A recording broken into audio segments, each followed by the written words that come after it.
freaking first cut. Golly. Welcome to the First Cut Podcast. I'm Rick Gehman, and this is your round two recap for this week's American Express. Joining me to break it all down is Patrick McDonald. Hello, Patrick. What's up, Rick? How's your Friday going? It's good, man. I got a lot of work done today. I did a lot of data stuff. I had the golf on here, just keeping an eye on everything. It was good. How was yours? Nice. Mine was all right. It got off to a pretty rocky start. I've been a big vitamin boy, or as Bear Grylls would say, vitamins this year. And I kind of took my zinc. I've always been a zinc guy, but I took my zinc on an empty stomach this morning, and it really knocked me on my butt. So these are not Flintstones vitamins then? No, I'm taking the fish oil, I'm taking the B, the C, the D, pretty much the alphabet, zinc, and then you just pee it all out like bright neon nuclear yellow. You feel like Superman. Do you think that's what Superman's urine looks like? If I had to guess, honestly. All right. I mean, it's really just the vitamins. You're peeing all of them out. I don't have a great transition to get us back here. Who was Superman today? Sam Burns looked a lot like Clark Kent. No, let's get into it. The golf courses, I mean, listen, they are just shredding this place. There's still a couple guys out on the course at the moment, but I think it was even easier today than it was yesterday. The Stadium course at 3 strokes under par. The Nicklaus Tournament course at 4.2 under par. La Quinta played a hair more difficult, 3.8 strokes under par compared to, I think yesterday it was 4.5 below par. Yeah, I'm hoping the Stadium course plays a little more difficult tomorrow. There's been a little mini trend sort of La Quinta Nicklaus Stadium guys winning this event. I think 4 out of the last 7. And then you look at the top 25 of this leaderboard right now, and I think 14 of them are on that course rotation now. Do you know why, Patrick? I understand it's the easiest, and then you get to play the same course 2 days in a row, and you don't have to change greens and everything. No, they're the better players. They're the guys. They handpick guys to play the Stadium course on Saturday and Sunday for television. So Scotty Scheffler, Patrick Cantlay, Sam Burns, all of these guys are in that rotation. Okay, well, now that you say that, it makes a lot of sense, but I disagree. That's fine. You can disagree. You're definitely right. The leader. Let's just get to him. He got us on a 59 watch at the Nicklaus Tournament course. It was Sam Burns, who has been electric this week. He had 2 eagles, 1 on the par 5 4th, 1 on the par 5 11th. He cards a bogey-free 61. And Patrick, he has not made worse than birdie on any par 5 this week. He is currently playing them at 10 under par. He's pretty locked in. Has a great history at this event. He's kind of the guy in these, this is a Gen Pop event, but it's kind of like a good Gen Pop event, right? With the field, with Xander, Cantlay, Schauffele. Burns always pokes his head in this type of event, and you just look at his hat. He wanted all the smoke today. A pair of eagles. Did you see that they changed the shot tracker to emit smoke? I saw that on Taylor Montgomery's, and I was like, what the hell is that? I thought it would be cool, like in old like NHL video games where if you took a slap shot, it would have like the fire behind it, that if you hit one over, I don't know, 180 ball speed, it should start smoking. Yes, he should do that. I think Minwoo reached like a $195 on one of his tee shots today. But back to Sam Burns. I think he's properly rated, but he's underrated in how much he wins, if that makes sense. Because if he wins this event, every time he contends, he wins, it feels like. He is a certified closer. And if he wins this event, it will be number 6 in less than 70 starts, which would put him like around 9% during that span, which is ludicrous, really. And for him, it's obviously a POS putting contest, which plays right into his hands. He's a phenomenal putter, but that kind of goes both ways, where If it does fall off a little bit, he's on the difficult stadium course because TV executive Rick wanted him there on Saturday. Buddy, if I was the TV exec, it would look vastly different than it does right now. And so I think he might not struggle as the front runner of the last half, but I think this tournament is very, very far from over just because the putter holds a lot of volatility in general, and there's a lot of great names behind him. But like you said, he's a great closer. It's just going to be about getting to those last 9 holes, still in the lead or still within a stroke. 17 under par for Sam Burns. 1 shot behind Michael Kim, who is on the same rotation as Burns, La Quinta, Nicklaus tournament course, and then stadium course for 2 rounds. And this round here on Friday was highlighted by 3 straight birdies from 10 through 12. He did it again with another birdie streak from 14 through 16. Michael Kim has one of the most interesting long-term career trajectories. Patrick, obviously he misses a ton of cuts, goes out and shoots a tournament record at John Deere, wins that, misses 27 cuts in a row. Last year he played, was it last year or the year before? He gets his card back through Corn Ferry. Now he's much more consistent, playing some of the best golf we've ever seen him play. It would be cool to see Michael Kim win this. Are you a fan of his on Twitter? Do you follow him? I do. And I'm not like a disciple. I'm not like a Michael Kim, right? But I think he is definitely in the upper echelon of professional golfer tweeters because he gives us behind the scenes stuff. He gives us what he's actually thinking in the moment. So yes, I'm a fan of Michael Kim on Twitter. Yeah. Okay, cool. I just had to ask that question, but yeah, it was last year where he kind of resurfaced, played well, I think, on one of the island events. And then I think he was in the mix at Quail Hollow a little bit as well. And then kind of summer, played well at the Wyndham Championship too. And here we are coming into 2024. And truthfully, I'm on the other side of the aisle with you, Rick. Okay. I knew I knew you had to be getting at something. So what has he done to aggrieve you? Are you blocked by Michael Kim? You see No. all these spats all the time. I haven't interacted with Michael Kim. I think I've replied to one of his tweets a little, might have been after a few drinks, but what's the problem with Michael? I think he's a bit clickbaity. I think he kind of farms a little bit coming from old McDonald, the engagement farmer himself. He kind of gives me a little Lou Stagner. There's the Sherman guy as well. Those people who are just tweeting out, pick one, drive it 300 yards for the rest of your life. Approach shots, hit the green in regulation, make every single 30-footer on the greens. Which do you choose? He gives me that vibe a little bit. Can I tell you that? So I've met Lou Stagner in person. He's a wonderful guy. Okay. Just an absolute wonderful guy. I don't always agree with what he tweets out, but I think he's a wonderful guy. I like that you're out here naming names. It's 2024, baby. Oh man, you're in. You're in. Yeah. Yeah. I'll be blocked soon enough by those individuals. But it's a great round from Michael Kim. He's been playing some much better golf since his return to the PGA Tour. I think in general, it would be a very popular win outside of the few curmudgeons on the internet, myself included. And so he gets, he's on that same rotation. So the TV executives obviously like Michael Kim as well. So I'm rooting for him, despite what I just said. 9 under.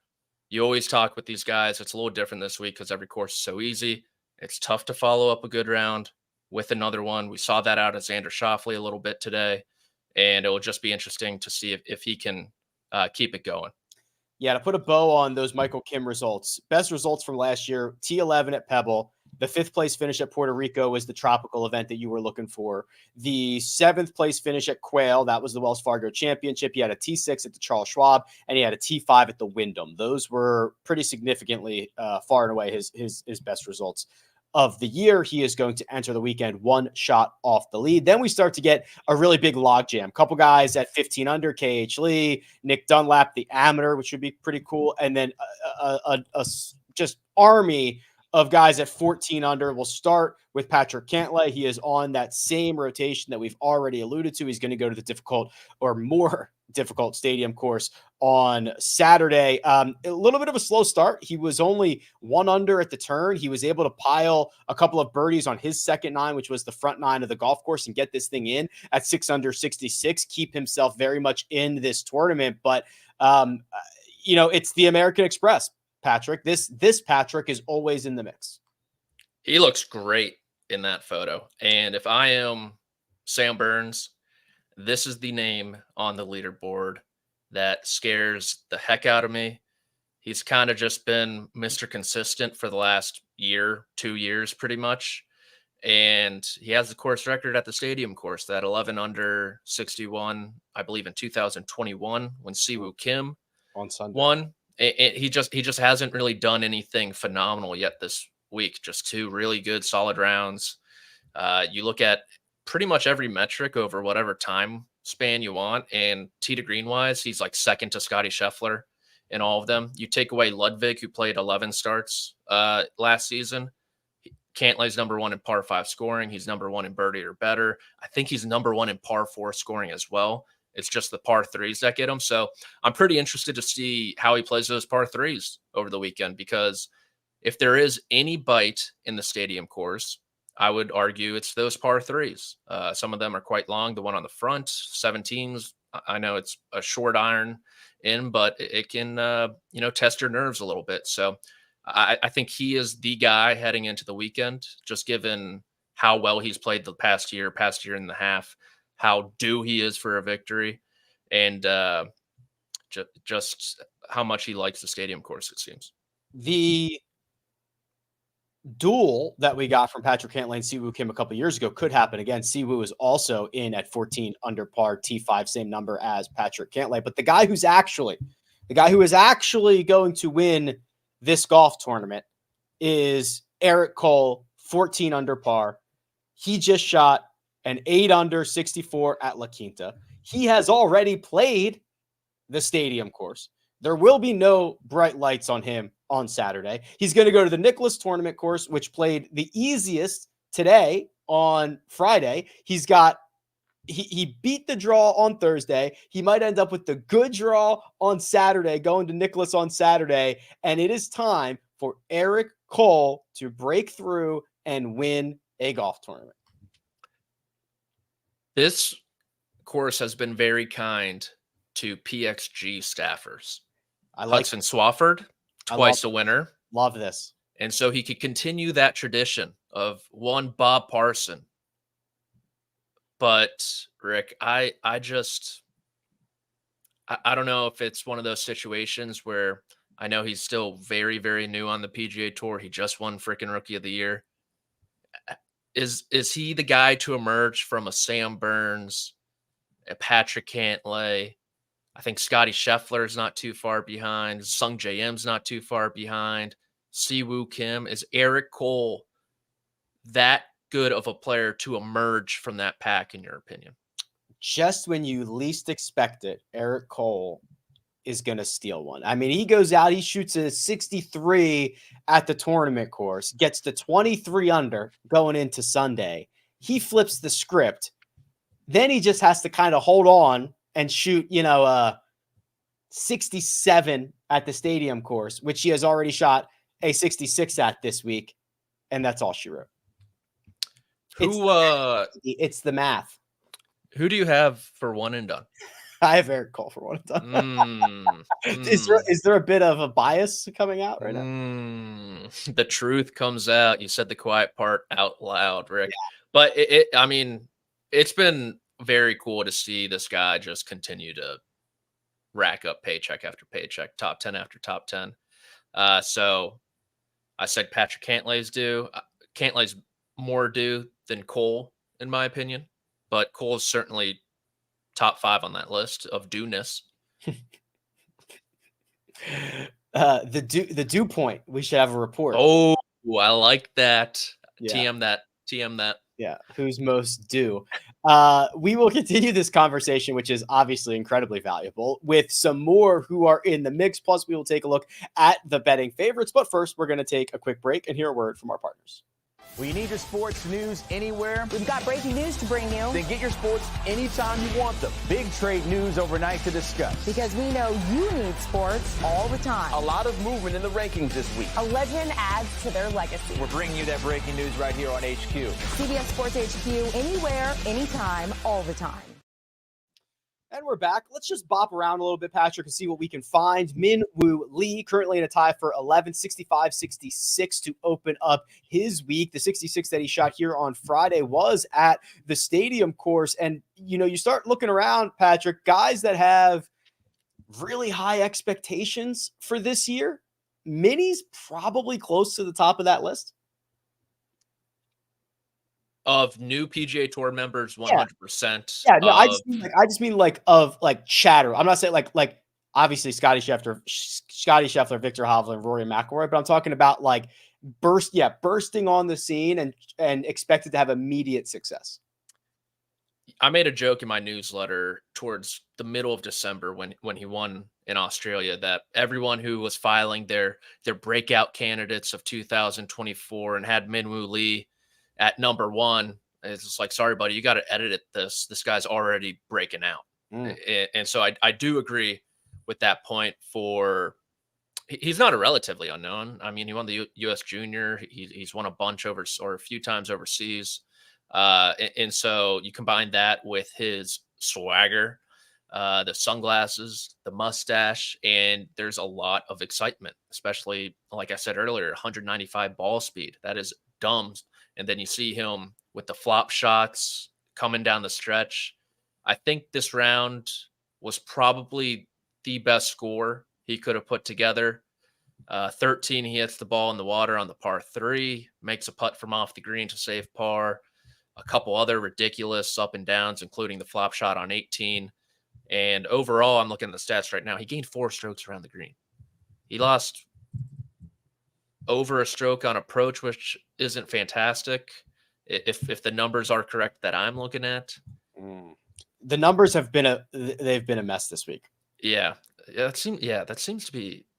I saw Sung J M make an eagle on the par 5, and then they took it back. I'm like, what are we doing here, volunteers? I actually got an email from the PGA Tour that said they acknowledge, which I've never gotten before. They acknowledged a significant shot link outage yesterday that screwed some stuff up. Wow. Breaking news from the desk of Rick. But I would love to see Min-Woo Lee contend. And it's a big week for him. He's not in the signature events yet. He's outside the top 40. So a couple good starts here, and the Farmers would inch him closer to that top 30 mark. Maybe he can get in on the Aon Swing 5, but who knows how that thing freaking works if Grayson Murray's number 1 and he won the tournament. So it seems to me that he probably needs to win one of these next 2 weeks if he wants to get into Pebble Beach and the rest of the signature events. And I'm a little concerned about the iron play, to be honest with you. Did they announce? I think they did the Pebble Beach sponsors invites. Yeah, they're on the website. I went on a full on detective mode. I was so confused. I even reached out to the PGA Tour people overseeing the AT&T. So it's going to be Malnati, Webb Simpson, Pebble Beach's very own Maverick McNeely, and then that came from golf.com's Sean Zacks. I saw those. Sean Zock. Okay. Maybe that should have a little thing over the Zock. And on the website, Adam Scott is listed. So I believe he's going to be the 4th. Pac-12 After Dark is alive and well. That is 3 Pac boys and Maverick McNeely. And then what they're going to do, since it is a Pro-Am, the field, it's the only signature event that is set at 80 players. And so to get to that number, they're going to use those players who finished 61 in the FedEx Cup until they get to 80. So number 61, number 62, number 63, and so on. So this is 80. What are the other signature events? They're just, there's no set. Yeah, it's not set. It's based on based on the qualifications, whatever number that might be. It's like the Masters, right? Just however many people qualify. Correct. Because I was so confused. I was looking at the list and players from 61 to 69 were on it. I'm like, Alex Noren's not in the field for this. Thomas Dietrich, like, what are we doing here? And then I reached out and got some clarification. My larger point was I'm surprised Min-Woo Lee did not get a sponsor's invite. Buddy, you're telling me, or you could even argue a past champion like a Daniel Berger. I mean, hat tip to Peter Malnati, but no, it is the Pack boys are looking after their own. I don't like that, Patrick. I do not like that. I don't either. Let us find Xander Schauffele here. Probably played himself out of this on Friday. 69, 3 under par at the Nicklaus tournament course. He dropped 21 spots. He's in a tie for 26. That's about all she wrote for Xander. 11 under is half a dozen back. He is playing the Stadium tomorrow. Yeah, of course. He's one of the super. It's a big name. Yes, of course.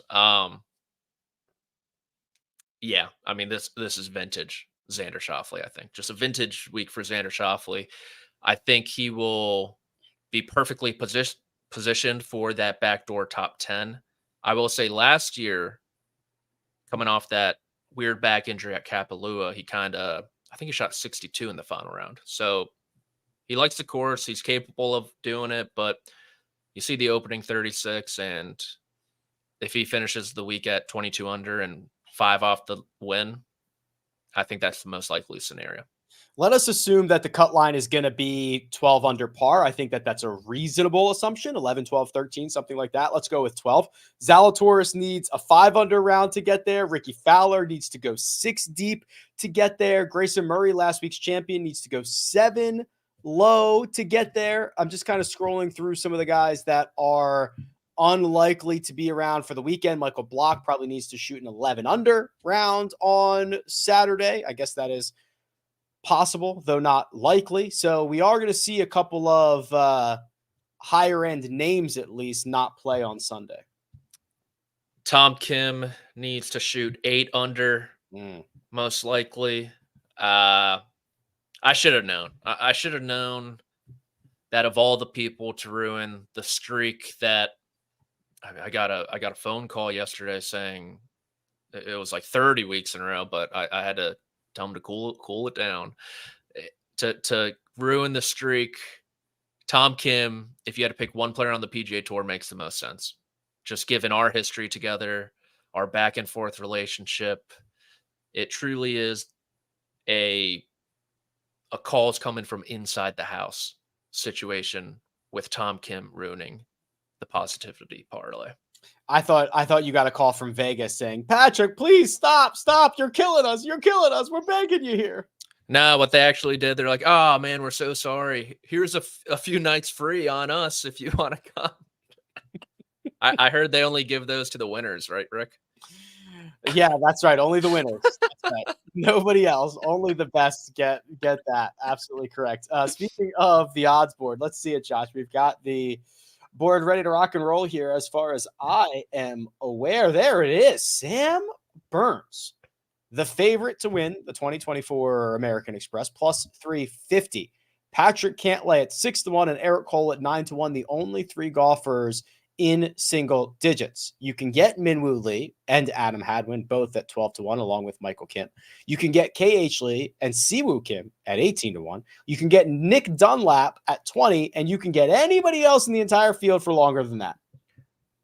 Quick note on Nick Dunlap. Sure. So he's only a sophomore. He's looking to become the first amateur since Phil Mickelson in 1990. Dude, am I just you actually just gave me like one of the 3 questions that I absolutely knew off the top of my head. In 1991 to win on the PGA Tour. But the wrinkle with Nick Dunlap in the PGA Tour university ranking is he's not counted towards it yet. He's only a sophomore. So if he wants to get his PGA Tour card via an avenue not winning on the PGA Tour, he has to go through the left lane, the accelerated program that Gordon Sargent just went through, not the Ludwig Aberg lane, if that makes any sense. This is the point system, right? Correct. And so he has 11 currently. And Now, so by making the cut this week, he'd get another one. correct. Making a start, I think that's already in the point total. He's in a couple majors. Yes. So pretty much for him, like say he finishes 12th at the Masters later this year, that would be 4 points. So it'd be a point for a major start, a point for a major cut, and then 2 for a top 20 in a major. And then a top 10 in a PGA Tour event's only 1 point. There's a lot of different points. I wrote it in my article if you want to look it up on cbssports.com. But the point being is he needs 9 points. He's in this week. He's in next week at the Farmers as well. He's in the Masters. Just USAM winner gets into the US Open? I don't know, but I would. I'd be willing to bet on it. Yeah. So he has all of that, including the college side of golf. Like if he wins the Haskins, it's 3 points. What if he just wins this week? Then you get your PGA Tour card. But he doesn't get the money. Correct. So second place could be big. Yeah. So the way it works is everybody moves up a spot. Mm-hmm. So if you finish second to Nick Dunlap this week, you get the full whatever it is, 1.8 million. That would be vintage Cantlay or Xander. It would be vintage. It would be vintage for Cantlay to get the full winner's share and not. It would actually be better if Xander did it. It would be like way too poetic. It would be perfect. I look at this board though, and I think you got to go deep. I really do. Okay, how deep? And I'm going. We were talking about our biases and saying them out loud earlier in the show with your one and done selection. I'm gonna go with Sung J M. I think around 45-1. He's 11 under, half a dozen back. He's at La Quinta Country Club, which is also a hotel, tomorrow. And so if he puts together a round of, let's say 10 under, just a little, little 10 under. Sure, why not? While we're at it, why don't we just give him a little 10 under tomorrow? A conservative 10 under, 21 under. Let's say Burns shoots 4 under, boom, tied. That's how math works. I think, I really do think Eric Cole's a good one. And I think Minwoo. I think Minwoo, listen, like I think you said it earlier, like he kind of got the most out of it. I think there's a low one. I think there's a low one out there. He's going to go to an easier golf course. Yeah, I think we're going to get a lot of movement on Saturday. Okay, I will agree with that. Okay. All right. Well, we will be back Saturday night, Sunday night, whatever night is needed, but it'll just be Saturday and Sunday. Big thanks to producer Josh, who does all the hard work behind the scenes. That right there, Patrick McDonald, who you can find on X at P McDonald CBS. You can find me at Rick Run Good. This has been The First Cut. We'll catch you next time.